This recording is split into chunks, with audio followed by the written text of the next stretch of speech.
Got a lot of information to give you here on a Friday. We're going to pretty much keep you abreast on everything that's going on. First segment, we'll talk about our All-Pro selections. The Browns had a tough season, but there are three guys that did make the All-Pro selection. We'll talk about those guys as well, and we'll give you an update on the defensive coordinator position. There's some moving and shaking going around we told you it would be. Some names are moving out, some names are moving in. We'll tell you what that is coming up in the second segment as well, or excuse me, in the first segment. Second segment, let's get to the AFC. Games. We'll talk about the playoff games this weekend, give our picks as well, and then we'll give our picks for the NFC games in our third segment, and make sure that we can get you ready to go for playoff Sunday. Browns not in it, but it never stops here, so we'll preview those games for you as well. All of that coming up and more on this episode of the Locked On Browns podcast. You are Locked On Browns, your daily Cleveland Browns podcast. Part of the Locked On Podcast Network.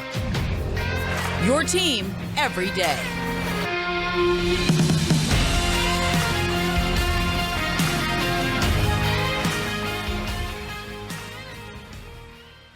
Welcome back, my friends, to the show that never ends, your daily delivery of all things dog pound, LGB on ELOB, the Locked On Browns podcast, brought to you by the Locked On Podcast Network, your team every day. Your host, Jeff Lloyd, at Jeff_LJ_Lloyd, also from the Ultimate Cleveland Sports Show, also on air radio personality, 92.3 The Fan. Every Saturday morning, barbershop's always open. Numerous other appearances. Catch G. Bush over at 92.3 The Fan as well.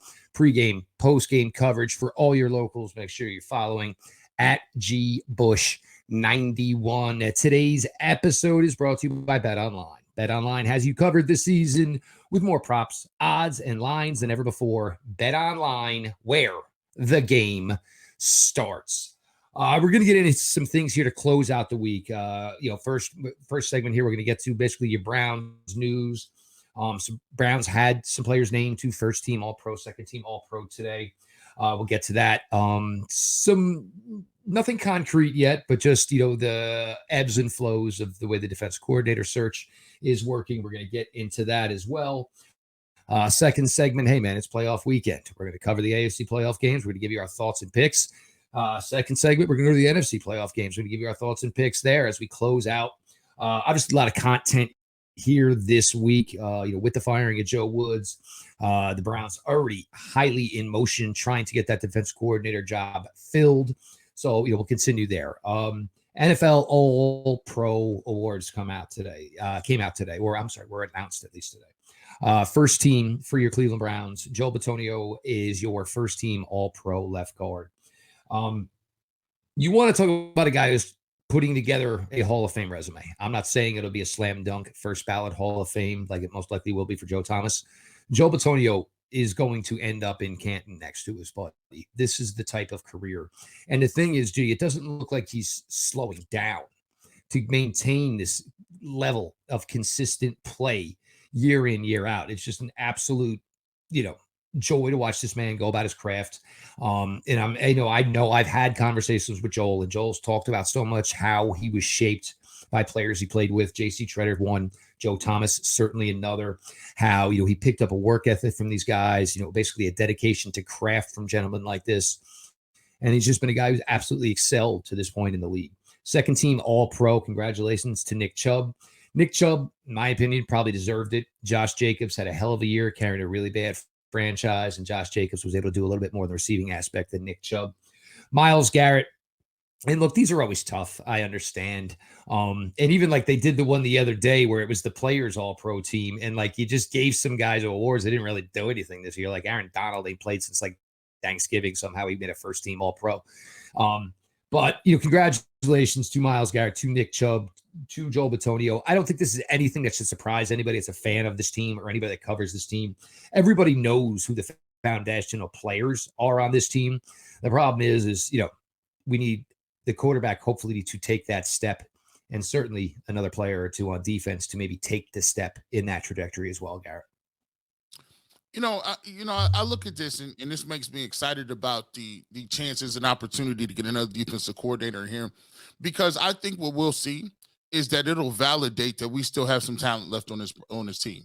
I think when you saw what Joe Woods was doing and putting people out of position, not really putting them in the best position to make plays, it just goes to show you when you look at your peers, when you look at other people talking about who's left on this team, you get a guy like Joel Bitonio, who is first team All-Pro. We talked about it. One of our first shows that we did together, Jeff, is he on that trajectory as far as being a Hall of Fame player? We've had Joe Thomas in here a couple times, and we talked about Joe, period, about all the offensive linemen, but he specifically says about Joel Bitonio that he's one of the best guys to do it, and he is on that trajectory. The sad part about it is if you want to be on that trajectory as a lineman and you want to be in the Hall of Fame and next in line, you kind of have to win games. You kind of, you know, those games, those playoff games count. We look at Andrew Whitworth, right, for the Rams. He got that championship ring for the Rams and jetted. He was like, I'm done. Usually that's the crowning achievement for a lineman. You know, obviously you want to get those All-Pros, first team All-Pros, Pro Bowls. But the thing that those linemen need in order to validate what they are is the championship in those playoff runs. And unfortunately, the Browns have not had that for a sustained period of time. Myles Garrett, another sneaky, and it's about time. Here's the thing. It's about time to start about recognizing Myles Garrett's greatness. Like, I think there's this thing where we feel like, you know, we want him to have 55 sacks, or we feel like he's always constantly compared to TJ Watt and JJ Watt and Aaron Donald. And hey, are you that dominant of a player? I mean, this guy, I don't know anybody in the Browns history that consistently gives you 16 sacks a year. I mean, he flipped his car over, still gave you 16. And now we got people, well, Myles Garrett's not no, listen, Myles Garrett is a difference maker at the highest levels. All he does is make All-Pros. All he does is continue to get sacks. And when you look at the PFF grades, they validate that as well. So it's about time we got to put some respect on Myles Garrett's name. And Nick Chubb, to me, if Kevin Stefanski would have did a better job of giving him the football in some of these games, Nick Chubb should have been a rushing champ. I mean, he comes out, he got 1,500 yards this year, and he was on pace for 2,000 at one point in time. You know, Nick Chubb, I think is dynamic. I just think, you know, this is a guy, once again, he has an outside chance at it. He does have to win some rushing titles. He does have to continue to go and do his thing in the playoffs. But he's one of the best backs in the league. To me, for my money, he is the best back in the league. I know Josh Jacobs had a great year out there. I get it. He did his thing. But Nick Chubb, to me, skill set for skill set, pound for pound, person for person, Nick Chubb, to me, is one of the best to ever do it. He's probably the best running back in the game so far, Jeff. No question. And I think it's if it's all-time, top 10 all-time season rushing yards in a season for the Cleveland Browns, it is a list that is only manned by a player named Jim Brown and a player named Nick Chubb. Your latest on a defensive coordinator search. The news trickled out yesterday. And actually, you know, you reach out, you talk to people. One of the names Browns were interested in possibly interviewing for the defense coordinator job, Gerard Mayo. Gerard Mayo came into the NFL, drafted by the New England Patriots, never played for another franchise, slowly worked his way into working for that franchise. Gerard Mayo and his wife have 4 kids. Gerard Mayo is not ready to uproot his family at this point. Kudos to him. Everybody just thinks, this is the easiest thing in the world. Oh, dad's a football coach, when you got kids, man, trust me, I know the last thing you want to do is disrupt that balance and maybe start a life, where every 18 months, every 24 months, once every 2.5 years, your kids are on a move. His kids have only known the life where they live in Massachusetts, and Gerard and his wife, they're not ready to disrupt that. News obviously came out this morning. Brian Flores has been requested to possibly be interviewed for the head coaching position with the Arizona Cardinals. I don't know if that's going to be a slam dunk. Arizona, look, you got a quarterback that's probably going to miss most of the season. You're getting a brand new general manager. You are, new head coach coming in. You're in a really, really difficult division in the NFC West. Does Brian Flores look at this and say, yeah, I'm interested to the point where I want to take it? Or does Brian Flores, you could look at the Browns and say, hey, just, I go in there. I got Myles Garrett. I have a great year. Maybe the options could be better the following offseason. So the book not closed there. To this point, we know it's been Jim Schwartz that's interviewed. We know that it has been Brian Flores that is interviewed. They have other names they are looking to get to next week. So, look, yes, they got out early. But just because you get out early in a situation like this doesn't mean even still, the person you're looking for is just going to jump up and commit right away. So, obviously this will play out, for a while here. And keep in mind, the Browns could have their eyes on some guys that are currently going to be coaching this weekend. So, there's a lot to factor in here. Come Monday, there's going to be 6 coaching staffs worth of new possible candidates that maybe the Browns would like to meet with. So we'll see, monitor the way that goes. So basically your news to this point, Joel Bitonio, first team NFL All-Pro, second team NFL All-Pro, Nick Chubb, and Myles Garrett. We'll switch it up here. We're going to get to our AFC slated games this weekend. I got to be honest, some of them, there's one of them that I really, really find appealing. The other two, for any chance of an upset, would be truly devastating for the home teams in those games. Jeff Lloyd, G. Bush, your latest Locked On Browns. As a small business owner or hiring manager, you know that success in 2023 all depends on the team members you surround yourself with. That's why you have to check out LinkedIn Jobs. With LinkedIn Jobs, you can hire qualified candidates more efficiently by matching open roles with people who have the skills, values, and experiences to help you achieve your goals. LinkedIn Jobs helps you quickly attract qualified candidates to your open jobs with targeting tools. They go beyond resume data by using insights from your job post, company, and the 875 million member profiles to put your post in front of the most qualified candidates. Identify the most qualified candidates on LinkedIn Jobs and connect with them fast and for free. LinkedIn Jobs makes it easy to screen and rate applicants based on your job qualifications, all on one platform. It's why small businesses rate LinkedIn Jobs #1 in delivering quality hires versus leading competitors. LinkedIn Jobs helps you find the qualified candidates you want to talk to faster. Post your job for free at linkedin.com/LockedOnNFL. That is linkedin.com/LockedOnNFL to post your job for free. Terms and conditions apply. Looking for a delicious treat, but don't want all the fat and calories? Then you got to try Built Bar. We just got through the holidays, and I know my goal is to eat a little healthier this year. If you're like me, where you want to eat healthier, but you don't want to compromise taste, then man, I've got just the thing for you. You got to try Built. With Built, healthy is actually tasty. Seriously, they're so delicious, you won't think they're good for you.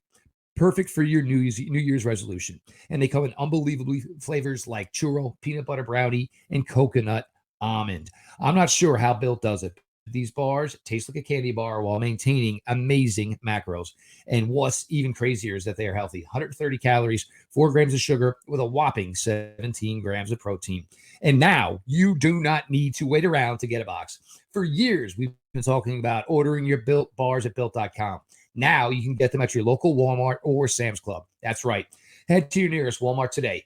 Walk to the pharmacy section and grab yourself a box of Built bars. You can pick up a 4-bar box of cookies and cream, double chocolate or coconut puff. If you're close to Sam's Club, run in and grab a 13-bar box with our hit flavors, brownie, batter, and churro. You can thank me later.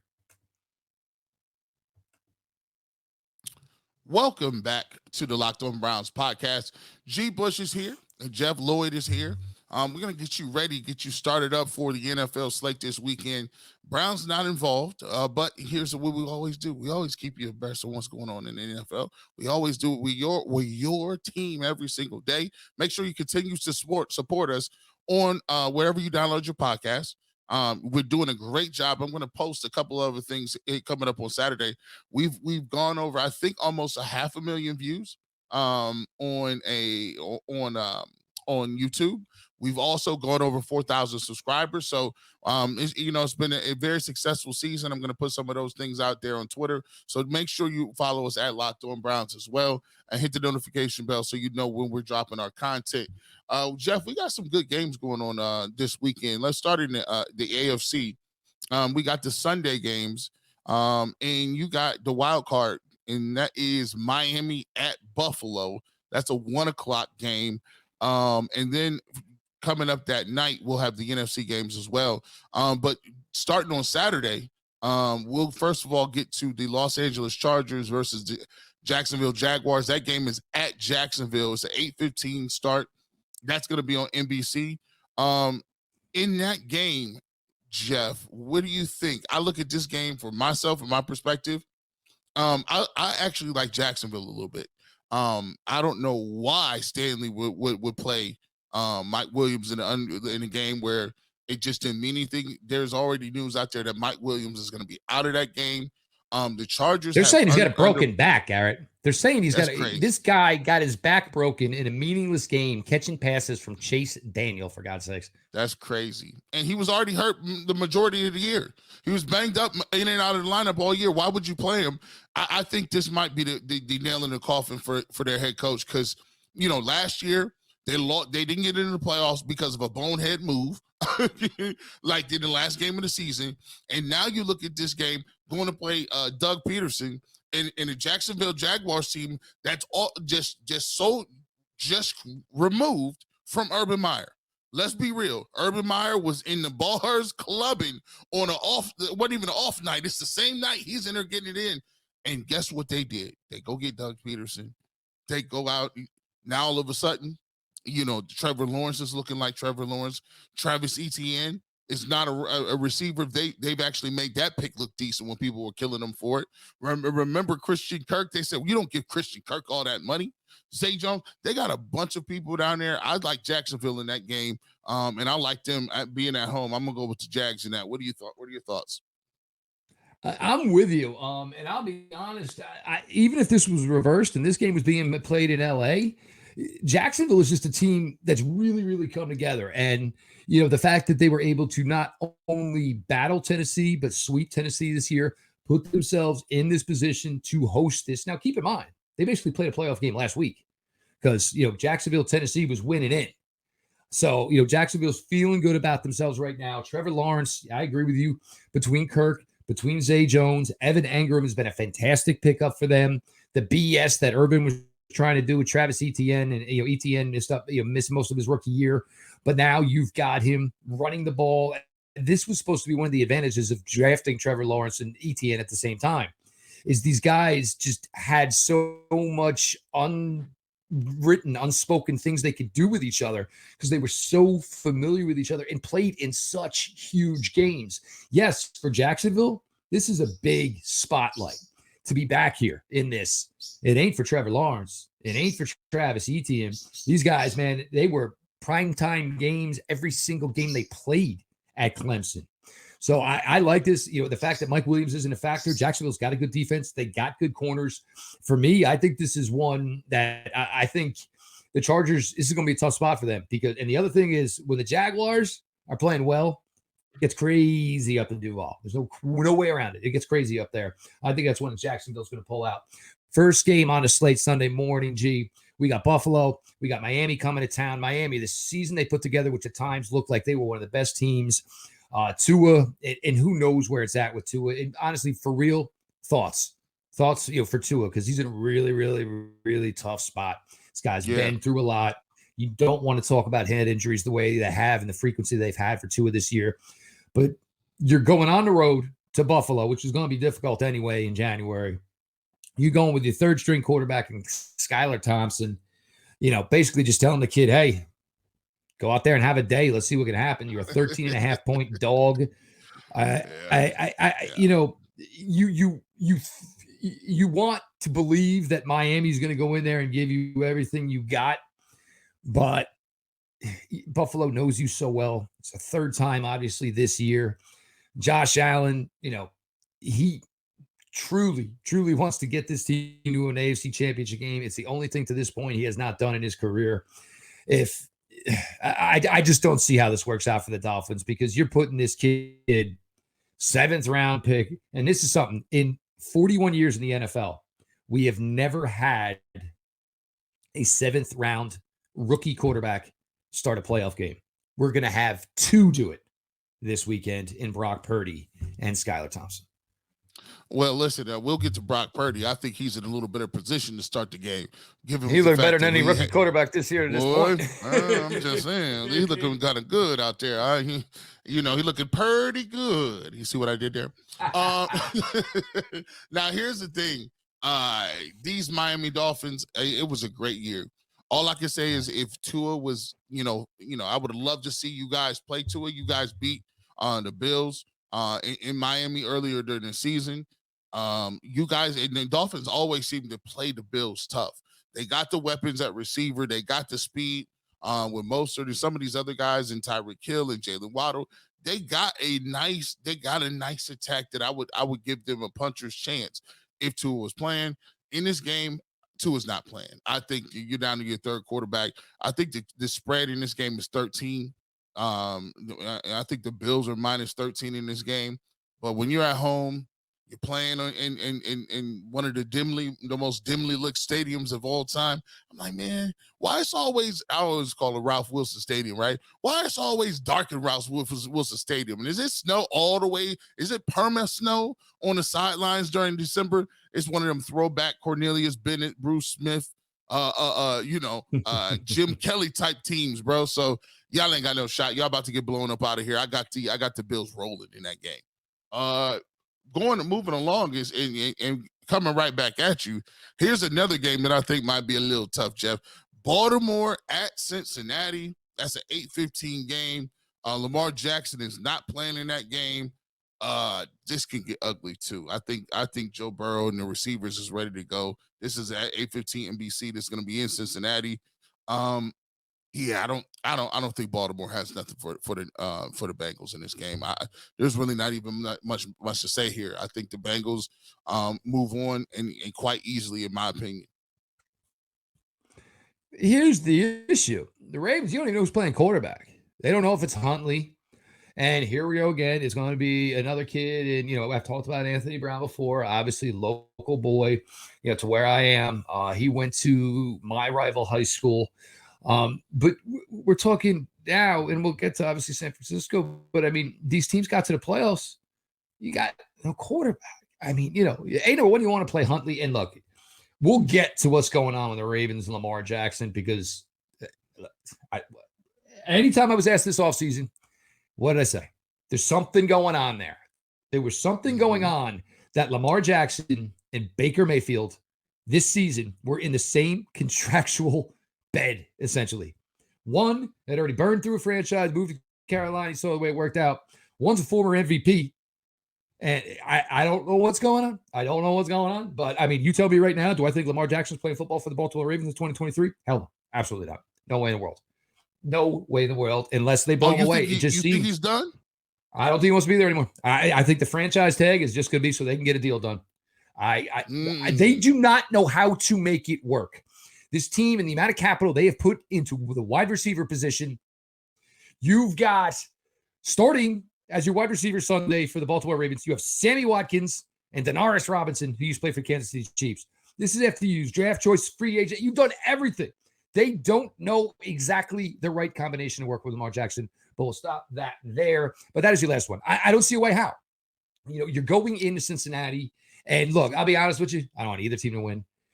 The best shot the Ravens got here is that the Ravens defense can find a way to give you a solid 60 minutes of football, and something weird happens, and you get a chance maybe to put it on Justin Tucker to maybe get you there. Look, we know this Bengals offense can be had at times. We've seen it firsthand by the Cleveland Browns. The Ravens have all the players to do it. We'll see if they can. That's the key. But even still, then, your quarterback for the Ravens is going to have to do something. We'll flip it up here. We'll get to the NFC side of the ball here. Your Friday Lockdown Browns, obviously a lot going on this week. Doing some playoff action here. Sadly, we're not talking Cleveland Browns, but we're going to flip it up here. We'll do 3 NFC games before we put a cap and a bow on this for Lockdown Browns this week. BetOnline.net is your number one source for sports betting info, stats, news, and analysis. Get the latest odds and trends for every professional and amateur league out there. From pro football to college basketball, they've got it all at BetOnline.net. If you love sports podcasts, you can even find those at BetOnline as well. We're always the fastest and easiest way to get your betting info. Head to the website today or use your mobile device to learn more. BetOnline, where the game starts. We are back, Locked On Browns podcast. First segment, we definitely went around, talked about the Browns making All-Pro. We got Joel Bitonio, Nick Chubb, and Myles Garrett. We also talked a little bit about the updated defensive coordinator positions. It looks like you're going to have Gerard Mayo staying home in New England, being elevated to the defensive coordinator position in name as well. And it does look like you're going to have some of the guys like Flores actually out there getting a interview with the Arizona Cardinals. We talked about it as well. Just went over the AFC playoff picture in our picks for the AFC. So let's go ahead and continue to get to and keep it rolling. Let's get to the NFC games. First game on the schedule, we got on the Saturday games on the 14th, we got Seattle at San Francisco. That is a 4:30 game on Fox. I'll tell you what, I'm going with San Francisco in this game. Purdy is looking, as I said before, looking pretty good. Look at the surrounding cast for San Francisco. You just look at what Kyle Shanahan's able to do. Most creative run game in the game. You know Kyle Shanahan is running the rock, but you don't know where he's running. Lots of motions, lots of different plug and play guys. He has a versatile attack. When you look at what they can do from a George Kittle at the tight end position, you look what they're able to do with their dynamic fullback. They got they would go out and get Christian McCaffrey, who could run the ball, catch the ball, return punts, and you already had Deebo Samuel out here doing what you need to do. He's a borderline running back type physical receiver. So, and not to mention, got Nick Bosa, who's probably going to end up the defensive player of the year this year, or not be finished in the top 3. So you look across the board, great defense, good young players, and Kyle Shanahan knows how to call a game. He's going to make sure that you're going to have to cover every inch of the field. You know the run's coming, but is it a jet sweep? You know the run coming, but is it a zone play? And then you can run the play action up off all of that. I just love their playbook. I love the way they do it. And I got the San Francisco 49ers in this game. I think they win this game easily and move on past Seattle. Your thoughts? In area 11, where I am at, we're about halfway to Philly, halfway to New York City. So a lot of friends who are Eagle fans. Y'all best be nervous. Even if you make it to this NFC Championship game, this San Francisco 49er unit, defensively, the thing that is most enjoyable to watch about this San Francisco 49er unit on defense is they tackle. Somebody gets your hands up on you, you go to the ground. It is over. It is that simple. Now we get to the offensive side of the ball. Probably one of the most best turning out deadline deals, and this could maybe go down in NFL history, was the Christian McCaffrey move. Because there was not every running back is Christian McCaffrey, but everything that makes Christian McCaffrey so good at what he is exactly what the 49ers have always been looking for. They've played 2-3 running backs to basically do what Christian McCaffrey can do himself. Now they don't have to, which allows you to use Deebo, which allows you to get George Kittle highly, highly involved again. Brandon Ayuk, solid looking wide receiver. This team's got weapons upon weapons upon weapons. And I'm going to tell you something right now. I don't know what is going to happen with Jimmy Garoppolo. I'm not sure what's ever going to happen with Trey Lance. But the way he's playing right now, Brock Purdy could be quarterback for San Francisco 49ers for a long, long time. A long, long time. And the key is for the 49ers is you're paying him nothing. He's a 7th round pick. You're paying this kid nothing for a couple of seasons. This could really prove to make for a nice run for the 49ers. I don't see any way, like Seattle, it's been a nice story. But now that San Francisco's already seen Geno twice, I don't, what you think you're going to have that's going to be new. And DeMeco Ryans, he's coming full tilt because he wants his defense to shine because DeMeco Ryans wants to be his own boss next year. So, and the key to finishing this all off for him is closing out a hell of a run here with the 49ers defense. Second NFC playoff game rematch, if you all remember from Christmas Eve, which was a fantastic game. Giants at Vikings. Vikings won on a 60-yard field goal by former Cleveland Brown great Greg Joseph to pull that one out. This is a rematch, the same place. I think the Giants can play with this team. I can. The Giants defense, they get after the quarterback. We all know Kirk Cousins can get rattled. I would probably say for me, this might be the most difficult game for me to call for this weekend, just because I think the Giants should have won it the first time. Minnesota was able to pull it out. Minnesota being where they are this year, their record looks really good until you get down to points for, points against. Took one on the chin by 30-something one week, win most of their games by 2, 3, 4 points. This is going to be a really difficult one. And I think this one, whoever won the first one, you'd probably feel more confident in the other team winning this one.